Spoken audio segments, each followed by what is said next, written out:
someday. It's like kicking a can down the road. You're always putting it off. It's procrastination. And you'll never amount to nothing because it's easier for you to make excuses. And you make another excuse, and you make another excuse. I got a little sign, if you've been in my car, my pickup truck, you want it. It's a come out, quote out of a book. It says, if it is to be, it's up to me. So if we have problems, the first place to start, maybe on your knees. And the next place would be to go in the bathroom and look in the mirror. That turns your problem. But as long as you can blame someone for lack of success, you can start off with saying, they take too much of my taxes. My wife keeps me in debt. The kids don't. You can constantly make excuses. And you have to keep changing them to satisfy yourself why you're not accomplishing. And when you start making excuses, you're lost because they don't get you nowhere.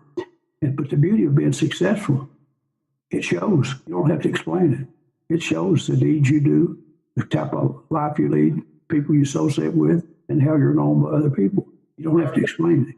Don, I go into prisons all over the country, and this video that we're making right now, it's going to outlive the both of us. It's going to be part of the curriculum that I'm doing. And a lot of people that want a financial literacy curriculum, they want me to teach people how to do a budget and how to keep their finances in order. So the purpose of that is to relieve stress and be able to know what's coming and be better prepared for it. But I've got a statement that I want to throw back at you. And that is that if a person doesn't know their purpose, I can teach them about their finances all day long, but they're going to end up probably spending money on the wrong things anyway. And so with Napoleon Hill, I've learned from all my years being involved with Napoleon Hill as my favorite mentor I've ever come to in my life, is that you have to know your purpose and you have to have the burning desire that you mentioned a few minutes ago and never quit. So with that said, everywhere I go across the country, whenever I give out Napoleon Hill books, Think and Grow Rich and Outwitting the Devil, and a copy of your book, Everything I Know About Success, and some others, I get the warmest reception because there's always a lot of people in there that go, oh, I read Napoleon Hill. That's the best book I ever read. It changed my life. Things like that. What is it that Napoleon Hill can teach that all these people that don't know Napoleon Hill need to understand so that they might want to start trying to learn more about his teachings? I don't know how many thousand times he said it, but he said the purpose, burning desire was the starting point of all achievement. And that is something that you and I can't give someone their purpose. We may suggest something other. I could say, Steve, well, you're a good speaker. You ever consider going out on the road in Georgia and make that your livelihood? I might make some suggestions, but I can't tell you, because if you don't have a purpose and you don't have a burning passion in it, as I see so many kids in college, they're taking something other, like being a lawyer, because that's what their daddy wanted them to do, or their mother wanted them to do, and that's a poor excuse, because they won't go about it wholeheartedly. I remember one of the offices I managed in the finance business before my banking days. We had the landlord was an older guy, and he had inherited his dad. His dad had founded a bank. They owned all kinds of real estate, and of course, it was left on him. And he told me one day he never liked the real estate business.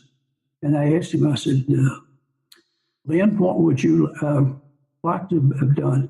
He said, all my life I dreamed of being an artist and painting. I said, well, let me ask you something. Your dad's dead, isn't he? Yeah. I said, it's never too late to start.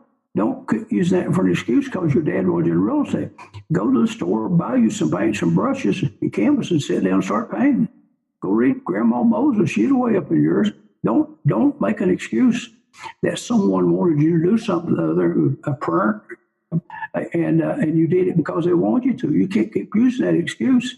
That's a no-brainer. I said, it's never too late to start as long as you're alive. And the time to start is when? Today. And I think he appreciated me doing it. He said, well, I never thought of that. I said, there've been all kinds of great accomplishments, whether it be Ben Franklin or Grandma Moses or Winston Churchill or a whole lot of people is. they had tremendous success in their later years. So don't use that for an excuse to someone who's no longer here to see what you're doing. And but I think sometimes it's easier for people just to make excuses, because if you have a passion for something or other, I don't care where it's painting or growing flowers and selling them or whatever it is, that you'll do good at it if you have a burning desire and you won't watch the clock. Well, Don, Napoleon Hill has the 13 principles, or some people say the 17 principles, but whether it's 13 or 17, I think the first 5 are the core principles. Could you share those with the people that are listening? Well, there'll be some argument on some of them, but the first one, desire, you can't, the purpose, you can't leave that one out. You can't leave that one out because you're not starting from somewhere. You have to start from somewhere or another. And of course, other one of the mastermind, which Hill spent lots and lots on. That's where we work with other people in a perfect harmony on a single purpose, and we're using the brains of other people, not just ours, because we enhance our change of success if we're able to use the other people's brains or other people's money. We work with someone else. But the one of them that you can't leave out either is going the extra mile. You only got to do a little. He says he mentions he comes from Carnegie, but I like to think it was influenced by the Bible. There's a verse in there where the Jews complained about being beast of burden for the Roman soldiers, and what they were looking for was sympathy. But what they were told was, when a man asked you to go a mile, go twain. I bet you, Steve, most of the people we know don't even know what the word twain means. It means twice, and it means doing more than's required of you. And that little bit of difference, effort, makes all the difference in the world. So you can't leave out the going the extra mile, and neither can you leave out applied faith, because if you don't believe wholeheartedly that you can accomplish what you're doing, that when something comes up that slows you down and say, "Yeah, I don't know why I tried this," you have to start off with a belief. They told us growing up, you've heard such things, "I'll believe it when I see it." That's backwards. It's when I see it. We see it first. We see it with our vision or in our eyes. So when we see it, then we can believe it. I said it's just backward. I mean, the verse in there where it says, Job says, "Without a vision, my people perish." You got to have a roadmap inside your brain of where you want to go, and you follow that vision until you're successful over what you start out in. And so with any one of those left out, you simply are at a handicap. Go start off with it. If you don't know what you're going to do, how in the world do you expect to do it? It's not going to fall out of there and say, "Boy, if I got a purpose for you." Each one of us has got to find that by our lifestyle and what we have a passion for. Don, in the very first words of Think and Grow Rich, the book that has sold 130 or 50 million copies over the last 80 years, give or take. It's Napoleon Hill was the granddaddy of them all. Positive mental attitude, philosophy of success. We all know this, but let me just read the first paragraph of Think and Grow Rich. Truly, thoughts are things, and powerful things at that, when they are mixed with definiteness of purpose, persistence, and a burning desire, in all caps, burning desire for their translation into riches or other material objects. Well, Don, a lot of people, they got all these wonderful thoughts about living a good life, and we can talk about that for another couple hours, about getting it from the word of the Lord and being a good person. And the mission statement of the Napoleon Hill Foundation, making the world a better place in which to live. But how about specifically talking about money? When I read the introduction about you, and you were a bank president, one of the youngest bank presidents in the country at 41 years old, and you spoke in front of the United Nations on the importance of entrepreneurship. So whether a person is working for another person, an employee getting a W-2, or whether he owns his own company, he can still have that entrepreneurship spirit, and he's going to need to earn money And so if you'll speak about money, I would like to hear your thoughts on money and why it would be good to be able to earn what we need to be able to support our families and to have the life that we want.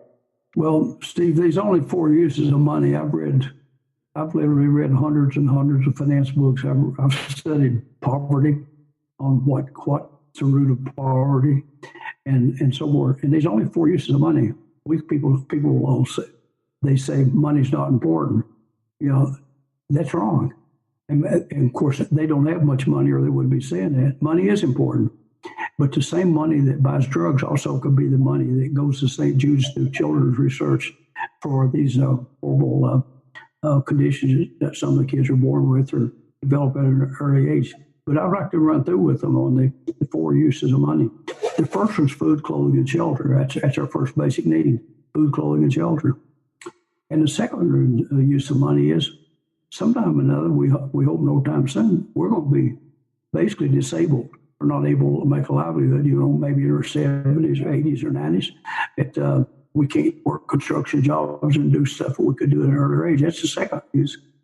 And we would say the third one is to lead a good life.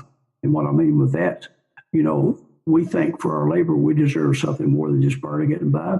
You like to travel and go places. You like to eat good food, be around friends, and so forth. And that takes money. And the fourth one, which is a final definition, I would call it a success. You've took care of number one, you took care of number two, you took number three. The fourth one is you've taken care of those. You've got money that you can make a difference, for example, of your own choosing. You may have a passion to give more money to the church, a building fund, whatever. It may be St. Jude's or research, medical research. It could be the college, like there are scholarships for kids who simply don't have the financial means for their family. You can help kids go to school. So that's the four uses of money. Most people go from one to three. They cover basic food, clothing, and shelter, and then they want to lead a good life without making provisions. But most of the people, and I say overwhelmingly most of the people, they never reach stage four, where they've taken care of their other needs and so forth, and they're in a position to make a difference in another person's life through a scholarship or to buy them their books. Just so many different needs out there. Feed the homeless and so forth. Every what you have a passion for it. Say Salvation Army, and there's so many good organizations out there that are nonprofits that trying to make this a better life, and that's it. But the study of money and the use of money and so forth, it's important. The society we live in, it's hard to get by without having some money. So we need money. I want to come back to something you said that's going to make you feel good. This warms my heart. I know it's going to warm yours. I did an interview with you right there where you're sitting in your office at a conference room there, and I introduced you to Dwayne, a man that I've been mentoring that spent 27 years incarcerated in New York. And when he got out, I had been mentoring him for about a year, and he is just a wonderful man. And his birthday was last week. And they got this new thing on Facebook that's a good thing, where people can do a charitable fundraiser through Facebook by naming a cause that they want to ask people that want to wish him a happy birthday to make a contribution to a cause. Now, this was a man that was incarcerated for 27 years. And I saw on Facebook, I don't ever post anything myself on Facebook, but I saw Dwayne's post on Facebook that it was his birthday, and he asked to have people donate money on behalf of his birthday to St. Jude's Children's Hospital to help children who have cancer to be able to fight their cancer and be cured. And I'll tell you, Don, you and I spent 20 minutes on the phone with him that day, and he was just elated that I introduced him to you. And he's a wonderful man, but I've got to tell you, we know that he is learning what he needs to learn about how to come back out of prison and go back out into society, because he chose to do something like that. And he made the first donation himself, and then I made a donation. But that's just what we want to do. We want to help people that are in prison change their thinking. And it starts with wanting to do for others, like you're saying, but they're going to need money. Can I ask you, kind of in summary of what we're trying to present today, Could you give some straightforward